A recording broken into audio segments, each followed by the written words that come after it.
everybody. We're back. Another episode of Diamond's Corner.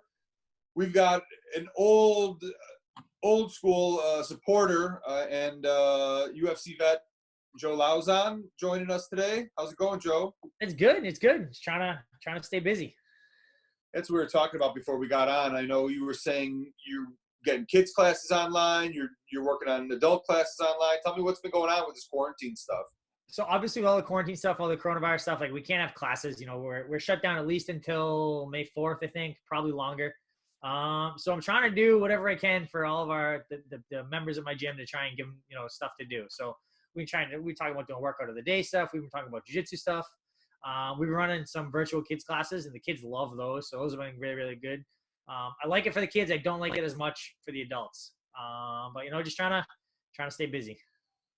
Good. Yeah, I think, a lot of things with the adults, I know, especially myself, in training, a lot of it's the camaraderie with the other dudes, going to the gym and even after the roll, just talking or getting dressed before, and even baseball and hockey and football. I played all those sports. That was the locker room talk and the camaraderie with the guys is the biggest thing for me that I missed.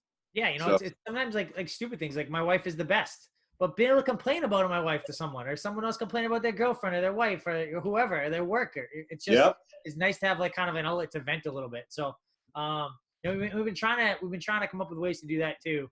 It's so hard. Like a Zoom call with a couple people is fine. A Zoom call with 20 people is a nightmare. It's just everyone's trying to talk over each other, and a slight delay just makes it so much more difficult. So, but yeah, I think everyone's just trying to get through this lockdown. Yeah, I mean, you got to do what you can, and we're all trying to innovate and do different things. How long has your gym been open? When did you open your gym? So our gym's been open. It's almost 11 years. It's as Lauzon MMA. So before that, it was Reality Self-Defense. So that was the gym I started training at, and it was kind of a karate school and had a little jiu-jitsu. But we changed the name like 11 years ago. I became an owner. So was it the same location, same building? Different location. We've been in our spot now for like 7 years. So it's been Lauzon MMA for 11, but we've been in the spot we're at now for almost 7 years. And so obviously you trained there. You had a lot of fighters come out of there. I mean, Devin Powell trains with you guys. Joy Proctor, who wears Diamond MMA, and many other guys. I mean, what's your role now? I mean, you're kind of fighting. I don't know if you're, and you're coaching. We know, and it's been all up in the air. So like, I fought like 2 years ago, right? I think it was April, and I got beat up bad. And it was just not. It was again. I thought I should have won the fight, like not easily, but I thought I should have done really, really well, and I didn't win. So I was super bummed about that. So I took off like like a year and a half, pretty much. And then I fought again, and I won very convincingly. I won very, very well. So then it's like, okay, like what do you want to do? I was so upset about how the loss went, and I was so happy about how the win went. So like, what do you do? Do you roll the dice again? Do you risk going out on a loss? Do you have a knockout? I mean, the last fight was picture perfect. Like it was dominant. I stopped the kid in the first round. It was here. I'm from Boston. It was in Boston, in front of the hometown crowd. Like everything was just perfect. So do you roll the dice again? Do you try to do it again? Do you not try to do it again? Like I'm always training. Like we got like a whole bunch of guys. So we got all the guys you mentioned. But we also got like Rob Font and Calvin Cater and Peter Barrett, a whole bunch of other guys that are really good, that are very, very good fighters that are doing well. So I'm training with them all the time. So like I can't get out of shape because then I'm not helpful to them. So I'm always in shape. I'm always trying to, get ready. I always feel sharp. I do great with those guys, even though they're ranked top 10 in the world, I still do good against them. So, but do I really want to run it back again? Do I want to try and roll that dice again? So I don't know. I mean, if my gym doesn't do very well, I'm definitely going to fight again. We'll see how this all shakes out in the end. But it's going well overall. Overall, I got no complaints. I like training. I like how the gym's going. I like how everything's going, and I have options. So it helps that I fought back in October, because now it's like, I'm a little bit more comfortable as far as like, I'm not as concerned about money, month to month on for the gym and things like that. We're still paying all of our people. We're still like, we haven't laid anyone off. I'm still paying all my instructors, even though they're not running classes. I'm still paying them like they're doing everything. So, and I'm really, really lucky because most of our members are still paying their memberships. Like, so they're not having access to I would like them to have, but they want the gym to be there when this is all said and done. So they're paying, and we've had some people that wanted to cancel, so we've canceled them out, no problem. But I've had an overwhelming majority have been like, hey, like, I know you're not running classes, but I want to make sure you keep charging me. I want to keep paying. the gym's been for me in some bad spots, and I want to be there for the gym. So it's good. We have a really good culture at my gym. So wow. Yep. Well, that says a lot, about you. It says about a lot about your culture and the members, and that's good to hear. You said something that's interesting. So you took, after the tough loss, you took about a year and a half off. Yep. How did you feel? I mean, physically, did you just need that time? Was it mentally, physically? So I think that, so obviously being a professional athlete, you have to be a little bit selfish, right? And I'm like the last person to be selfish. Like, I want to be like the best husband I can be. I want to be the best dad I can be. I want to be the best coach. I want to be the best teammate. Yep. I want to be obviously I want to be the best competitor. I want to be the best business owner. Like, there's a lot of, I wear a lot of hats on a day-to-day basis. And it's Yep. hard to kind of like, it's hard to compete when like you're trying to put everything, all of your energy and all your weight behind one of those jobs, right? Do I want to not be there when my kids are going to school in the morning? Do I not want to be there when they're going to bed at night? Do I not, like there's a lot of sacrifice. A lot of sacrifice that has to be made sometimes. So because the loss went so poorly, like I said, okay, I'm going to take a step back. I'm not going to, I've had some fights where you say, oh, Joe had bad cardio, Joe had this, that, right? It's like almost every single time it's tied to some kind of injury during camp, right? Because you get hurt. We get banged up all the time. You hurt your back, you hurt your knee, you hurt your neck, you hurt your elbow, your shoulder, whatever it's going to be. You're forced to either make a decision. Do I pull out of this fight, or do I push on through the fight and try to deal with it the best I can, right? And I try to always push on. I try to push through. I try to fight anyways. And sometimes I've had fights where I was like really banged up going to the fight, and then I still won great. But other fights where I was in great shape and then I lost. It's hard to kind of to plan and project on where it's going to go. But I try to put all my energy into everything I'm going to do. But it's hard splitting up all your time and effort between those things. So for like 10 months, right after the fight that I lost, I focused on the gym. I focused on being the best dad. I focused on being the best husband. I focused on being the best coach. I kind of split my time a little bit, and I stopped for the first time in my entire life. Well, since I was like 16, I stopped trying to think about like my own shape, my own lifting, my own this, my own workouts, all that kind of stuff. I just kind of put it all on the back burner. And then, I fought in April, and then until January, I was like that asshole in the gym going back, New Year's resolution, I'm going to get back in shape and do this stuff. But I did it, I wasn't showing up for like the month or 2 months or whatever. I jumped in with both feet. Like, I was leaving my house at like 4:45 in the morning to go lift. I was driving like over an hour each way. You say at 4:45 in the morning? 4:45. Yep. Woo. I was leaving at 4:45. So I would leave at 4:45. I would get there around 6. I would lift from like 6 to 8:30, do all my strength conditioning work. And then I would drive an hour back. And then I would teach my class from 10 to class is 10 to 11, but it really goes like 10 to 12. And I would work. And I would hit mitts, and I would box and do my kickboxing stuff. And I would go home for a couple hours. And I go back and I would teach at night, and I would train. And I did that. That's a lot. I did that, 5 days a week. So I really, really invested myself in becoming the best fighter I could be. Like, I had to flip that switch, right? I was able to kind of put things in place in the first 10 months as far as the gym and the business goes, to kind of put things in place so that things ran, and just put systems in place and have things run and not, need so much, constant attention from me. And it worked out great, and then for the next, so that was January is when I started training, and I fought in October. So it was like, okay. 10 months later, again, another 10 months. So I focused on, becoming the best fighter I could be, getting in the best shape. The fight went great. And then after the fight, I went back to the gym stuff. So I've been focused on gym stuff. And then I just started kind of working on more me stuff again. And then all the coronavirus stuff happened. So we'll kind of see what happens. Like, I feel great about training. Like, I feel really good. Like, I'm like, injuries definitely pop up just in the nature of what we do, but I don't feel like I'm more injury prone. I don't feel like I'm old. I don't feel like I'm slow. I don't feel like I'm weak. I don't feel like I'm not in shape. I feel really, really good. We just have to kind of, get through this whole lockdown thing, start back at square one, and just push on and see what happens. Like, I'm in a position where, like, so my gym does pretty well. If I didn't ever fight again, I'm completely fine. I'm okay. I'm not worried about that. But obviously, like, I like fighting. I like training. I like going through camp. I like having that goal. I like pushing myself. I like going through those super sucky days where it sucks and it's not fun, and kind of just pushing past your comfort zone. So I like all that stuff. So, we'll see what happens. And it's a case of like, I've told the UFC I do want to fight again, and we'll just see who they come back with. If they don't come back with a name that I like, I won't do it. If they come back with a name that I like, I'll think about it. you're in a good position. I mean, you're a fan favorite. I want to back up a minute. You said something. So when it's time for Joe to go all in and start his camp, so let's say January you started working out, and getting ready for this last October fight. Yep. Your wife's name's Katie? Yes. Yep. So is she a nurse? She is a nurse. She's a nurse at Children's Hospital. Yeah. Okay. So I mean, I'm a fan of yours. I follow you on Instagram, and I know you want your oldest son's Joey, and then you have a second child too? Yep. Jake. Yep. Jake. My son's name's Jake too. Okay. Okay. So when it's let's say you get a fight, and you talk to Katie, who's working her ass off, and you got two boys that are wrestling and doing big. I got 3 kids, so I know what it's like. Is there a talk that you have to have with Katie? I mean, to say, hey, I got to fight. It's time for me time. It's time to go into fight camp. It's time. And are there schedules put in place? Do you have parents that help? I mean, what needs to actually change around the household to get ready to be selfish and be prepared to go fight some killer that's, wants to take your spot and whatever?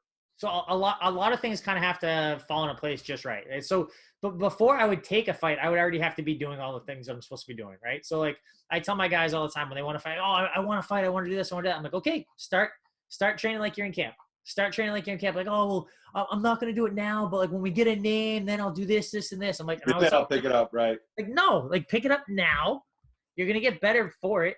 Pick it up now, and then when you prove that you can do this, then we'll get you a fight. And yeah, and it's frustrating to people sometimes. I get it. I understand, especially like when they're doing something for X number of time, and then they do camp, and then something happens with the fight, it doesn't happen. Like I understand, right? But that's what has to happen. So it's the same thing for me. So like I wouldn't so I run my gym, but honestly, like except for the time I have to be at the classes, my specific classes, I don't have to be anywhere. I have a very kind of loose schedule on what I need to do, but there's things that I need to do that are important for me as far as the business goes, but not things I have to physically do at any given time. Right. So, so we have a couple babysitters we use, and we got a lot of help from like my mom, my dad will take the kids. Katie's mom will take the kids. Like we have like a lot of help as far as that goes. That's important. So usually like what'll happen is like, I'll get a babysitter. Like I'll teach my class from 10 to, I'm probably in the gym like 10 to 12. But all the babysitter come like 10 to 2. So like I'll be at the gym for 2 hours, then I'll have 2 hours. Like sometimes I'm home with the babysitter upstairs, and she's keeping an eye on Jake because Joey's great. Joey could be on his own, he'd be no problem. But Jake is just he's trying to always get into some kind of trouble. He's always getting in or whatever. Yep. So it's like the babysitter will come 4 hours. Plus, I don't want to have a babysitter that is only going to come for 2 hours if she's going to be a flake on us, right? It's like if I play her for 4 hours, then she's going to be more consistent. I can I can keep her around more. So like I'll get her for whatever days I need. So when fight camp starts, I've already kind of got all these different people in place to help out with the kids, whether it's the babysitter or it's my mom or Katie's mom or whoever. So it's not so much like needing like more time away from the family as much as sometimes just a little bit less. Just structuring help, basically. Yeah. A really, like anything else, just like a business. You got to have systems in place that are going to work so that when things pop up, you got it covered. I'm sure it's the same with your business. Like I'm sure you're not doing every single thing on your own, right? You have some things you do on your own that you have to do. We have other things that this person does and this person does and this person does. And, especially as you have more responsibilities. I mean, when you were a 16-year-old kid, a 19-year-old kid, it might've been different, but as your wife and the kids come, it changes. Yep. So Katie works she's full-time 5 days a week? No. So she works technically is 30 hours a week, but that ends up being 60 hours every 2 weeks, right? So she works 12-hour shifts. So she's a nurse. So she works she works some overnights and some day shifts. And it's like a rotating schedule. It's just like it just changes all the time. Every day is different. So but luckily we know her schedule like usually like 4 or 5 weeks out. So we can plan our babysitters and all that kind of stuff and plan our help. But it's hard sometimes. Like it's just hard trying to get coverage. And we're like an hour from the city. So it's like she's working a 12-hour shift, but really that's like a 15-hour day because she's got to leave early in the morning. She's got to drive like an hour to work. She's got to be there before work. She's got to be there a little after work. It's just like it ends up being long days. So I bet her traffic's better now, though. It's a lot better right now. Yeah. I drive a lot too, and there's no traffic anymore. I mean, I'm in Chicago, so I'll go to the south side, I'll go to the north side, and in 20 minutes you can get anywhere these days. But at least she's enjoying that. It's hard. I think there's a lot less traffic, so there's less stress because of that. But like for Katie and a lot of nurses and doctors and first responders and all that kind of stuff, it's way more stressful because like there's definitely a shortage of PPE. You know, like it's just in every single person, even someone that's not like a COVID patient could have it. It's like you're exposed to somebody. It's easy for me. Like we're not running classes in my gym, right? So like I'm running virtual classes. So it's like me and my downstairs, and like we set up a camera, and it's basically me and Joey, and we're doing like little kids classes, and it's fine. And I'm really not interacting with people outside the house, right? I'm just I've been going to my gym a little bit and just lifting, but it's just me and my wife and my kids. Like there's no other exposure there. But her, she's around COVID patients all the time. Like she's had a bunch of COVID patients. She's been like, you know, she's had parents that are like of kids that are not COVID patients, but then they find out the parents have COVID or what. It's just like there's so much going on. It's just it's really stressful. What is she doing? How is she handling it? I mean, how are you helping her handle this? You trying to be more supportive? Or? Just letting her vent. I mean, sometimes like, so I'm not super emotional about most things. She's the opposite. She's like very emotional about things. So sometimes she needs to vent, you know, I just let her scream at me and yell at me and just, you know what I mean? Like just whatever. And it's not so much yelling at me, but just like kind of just venting some frustration, you know, just like with whatever. Like, you know, she feels bad, you know, it's not so much like a worry about like her getting COVID or even her giving it to like us, to me and my kids. It's not even about that. It's like she gets so worried about like, oh, she's gonna get something and she's gonna give it to another patient that's immunocompromised or has some kind of, you know, other, you know, underlying or whatever. It's just like it's really, really stressful. You know, like it's a lot to put on anyone. They like, oh, you need to be with this person that's really, really sick and weak and they need help, and you're gonna possibly make them worse. It's just like, but it's an unfortunate reality about everyone has to deal with it now. Like it's just that's the way it is right now. Yeah, I hope we can all weather the storm and all these businesses and gyms and you know, get back to life, you know, like it was. But it's crazy. I mean, I was talking to I've interviewed some pretty good fighters. I talked to James Krause, I talked to Brad Pickett, and you know, they talked a lot about during these times, you know, just making the most out of your 24 hours a day, getting a to-do list, writing it down, and actually, you know, just trying to make the most of it right now and be productive. That's all I guess we could do, right? Yep. You know, and James Krause is super smart, right? So he's making the most of his time. I'm sure I haven't seen your thing with him. I don't know if you put it out yet, but I just know how he is. I've seen some other stuff he's doing on Facebook and Instagram. Like he is a hustler, right? He's gonna make it work. He's gonna do it. He's got a super successful gym already because he's a hustler and he works on things. And I think he's trying to buy houses and flip houses and all kinds of stuff. He's smart. He's really, really smart. He'll come out of this much better than he went in. Yeah, he had some great tips. Now, I literally talked to him yesterday. We haven't put it out yet, but I met him, you know, years ago in Chicago, and actually, I think I saw you in Chicago and met you for the first time recently. But yeah, I mean, it's inspiring. It's especially to talk to guys like that during these tough times and times that are different can rise and can learn a different skill or get stuff done. I was watching Tim Kennedy's post. He's running around his compound. I don't know if you saw that. He's all the things he did.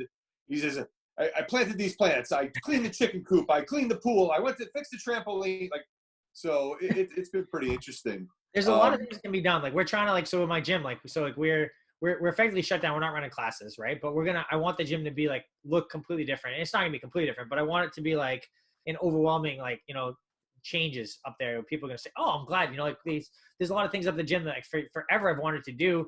And we haven't been able to do it because like, it's hard to do something. We have classes, you know, 7 days a week. It's like, at most, like we painted the gym a couple months ago, and like it was hard to kind of get people coming. We had people come and paint like overnight because there's so many. Like there's no downtime. Right. There's no downtime whatsoever. So so we're trying to do some things up there now to kind of just, you know, make some differences. We're changing out some lights. We're doing a bunch of, you know, smaller things like that. But like it's just making the best of the time. You know, like we're stuck, you know, in this current situation. So we might as well, you know, make the most of it and, you know, do whatever we can.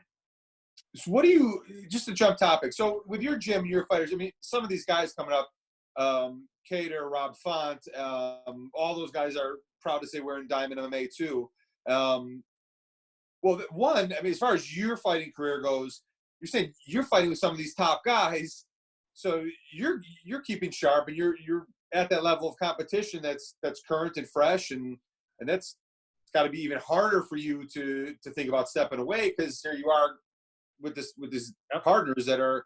So that's interesting. The other thing is what kind of role as a mentor do you play for some of these up and coming fighters, and how involved do you get So also talking about this about Krause yesterday, is in these up and coming guys, like you said, that says, "Oh, I want to fight," but they're not training. I mean, do you take on that mentoring role a lot, and more with some other guys than others? So I want to be as helpful as I can be, as long as it's wanted, right? So like, let's say Rob or Calvin, right? Like, if they have a camp and I can be useful in that camp, I'm 100% down to help them do whatever they want, right? If they feel like they don't need me at camp, or they don't need me, to be as influential in a certain camp, I have no problem with that too. I'm okay with that too. Like, I don't care. So like, I try to, like, I hate it when some guys are like, some coaches, they try to be like the guy too much. They're too pushy about trying to be involved. Like, I want to be this guy, I want to be that guy, or I'm the jiu-jitsu coach, or I'm the wrestling coach, or I'm the this guy, or I'm the main training partner. Like, I don't care about any of that stuff. I don't care. Like, I understand what it's like to be in their shoes. You know what I mean? I think that if you take like all of New England, no one has more experience than me, as far as like number of fights and number of training camps and number of guys I've been able to train with. Like, there's no one in New England that has more experience than me. So so I remember being that guy, thinking that like, oh, like, like I can get this help from this person, but I don't need their help on this topic, right? It's like, okay, this guy is really good jiu-jitsu, but I don't want to listen to him talking about striking stuff, because I don't value his striking as much as I value his jiu-jitsu or his wrestling or whatever it is. And I don't want to, and I'm sure they feel the same way, right? With me, it's like, they might like that I do a couple certain things, but like, they're not going to listen to me on boxing advice or wrestling advice or this advice, right? So I don't want to be that guy that's being pushy about it. So I try to be helpful where I can be helpful, and where they don't need me, it doesn't matter to me. Cause honestly, I don't make any money from the fighters. I don't. Like, it's something that like I like to do because I like to be involved. But if I wanted to just focus on like money and just, as far as like doing that, I focus on building my gym. I have plenty of paying members that they come and they train and they pay, and they're never late, and everything's good. And just, like, they help us pay, my instructors, they pay my mortgage, they pay all that kind of stuff, right? That's where, if I just cared about making money, I would focus on just the regular, everyday, average people that train and fight, and families, and I wouldn't worry about the fighters at all, right? But I choose to have all the fighters at my gym because that's like a personal thing for me. Like, I enjoy that. So if they don't want my help, then that's fine too. I don't care. Like, I don't get offended. I don't get hurt. I'm okay. Like, if I can help out, I'm helpful. Cool. If you want my help, I'm down to help. If you don't want my help, then that's fine too. I'm not offended. I'm not upset. But just like, I'll work with, I have no problem. I'll work with a kid that's like an amateur fighter that's got like, it's 0-1 before I'm going to be pushing to have to work with Rob or Calvin or whoever else. It's just. Yeah. And one feeds the next. I mean, obviously you're saying you work with fighters as you like, and it's personal, but having those guys in your gym helps bring people off, it just makes it better. For sure. But me specifically being with Rob or Calvin on like on a particular Saturday doesn't change anything. Right. Right. Like I have everyone come together. Everyone comes together at my gym on Saturday mornings. Right. So like, it's great. It's a great training environment. It really is. It's the best. Like, if you're in New England, there's no place you should be except my gym on a Saturday morning. Right. We have the best guys around. We don't have any jerks, if we got one person that's being a bad trainer partner, it ruins it for everyone else. Right. So we keep jerks out of the gym. Everyone gets good, hard training. Everyone's training hard, like everyone's like a good sparring partner though. Right. Like, they don't like people always ask like, what's hard sparring, right? So hard sparring, if I'm going with Robert Calvin, right, is we're trying to knock each other out. We're going 100% until one of us hits the other person. We hurt the other person. Then you back off. Quiet, Joey. That's all right. We can have an appearance by Joey. So it's like, but we're going 100% until like, I'll go 100% on Robert Calvin. If I hurt one of them, I'm going to back off. If they hurt me, they're going to back off. But until that point, you're going 100%. A bad training partner is when, if one of them hit me and then they don't back off, then you're being a bad trainer partner. Cause like, okay, you've already proven that you're the better person. You got the best of me. Now you're trying to hurt me. Not try to finish me off or give me a concussion or whatever else. Like it's, so it's like, we have a really good group that like, that's how they all are. Like, everyone, like, we go really, really hard until that we have to back off. We back off. And like, you'll have like an overwhelming number of people like, hey, like, you gotta get off the mat. You gotta rest. You can't go anymore. It's not people trying to like, oh, he beat me up last week, so I'm going to get him better this week. It's not. It's just a really, really good group. No, and that's a long-term smart strategy with this is a business that's got to feed families and instructors and pay mortgages, and you don't want people getting hurt. You want people to train and learn a martial arts or learn jiu-jitsu and be able to keep coming back. So when you're an old man and Joey's in there teaching class, it's generation to generation, and everybody can learn and benefit from the gym, and not just, you're not, you're penny wise and dollar foolish. You know, if you wanted to make a bunch of money, I imagine off fighters, you could just be a manager or do that as a job. So that's interesting to hear. So we don't have a lot of time because I just have. So where can people find you? You know, give your gym a plug. I mean, even what you're doing online now for the time being. So my gym is Lauzon Mixed Martial Arts. We're in Easton, Massachusetts. It's a Lauzon MMA.com, Lauzon MMA.com. On Instagram, it's at Lauzon MMA. All my personal stuff is pretty much at Joe Lauzon, JoeLauzon. I'm on Facebook, Instagram, Twitter, all that kind of stuff, YouTube. So we put out tons of content. We put out tons of fight camp content. We put tons of, just tons of like kids content, tons of like just motivational stuff. Yeah. So yeah, but that's it. Come check us out. Anyone, it's we have all the best fighters in New England, but we also have the best families and the best kids and, all kinds of other people just looking for social aspect of it, or just looking to, lose some weight, or, they want to fight maybe, or maybe they just want self-defense, or they're just looking for friends or whatever. There's so many reasons people come and train with us. But like everyone comes for different reasons. Sometimes like they came because they thought they needed, friends, but then later on they get jumped or something and they needed the self-defense aspect of it. So it's good. We have a good group. That's cool. Well, I appreciate you. You've always been open to help us. I was looking through my phone. I don't know if you could see this picture. Hold on. I'm gonna take it. Yep. That's yeah. You see the diamonds there showing. Yeah. Even though they're a little blacked out with some marker. Make UFC. Yep. But no, I think that's cool, and it's it's always been great watching your fights, and being a friend, and you obviously supporting our brand as well. So thanks for coming on. We're gonna plug all your stuff, and check out Joe's gym and follow him, and we'll talk real soon. Sounds good. I appreciate the support from you guys too. You guys have been awesome. You guys sent me so many cups. So the only thing I really need, like the difference between like when I spar and when I do my real training, is like my cup. Like if I'm sparring, like I feel so unconfident not having a diamond cup on. Like it's crazy. Like if it's like I won't do slow sparring because it's just like you go against the left, you get kicked in the nuts like without fail. So it's like it helps a lot. Like I literally won't spar without a diamond cup. Like it's legit. It's not even a plug. It's just the truth. Thanks, man. No, I mean there's no need to, and we're glad to support you and protect the family jewels, and let's do this again, man. We'll talk to you soon. Say hi to Jake, Joey, Katie, everybody, and thanks again for coming on. Appreciate it. All right, man.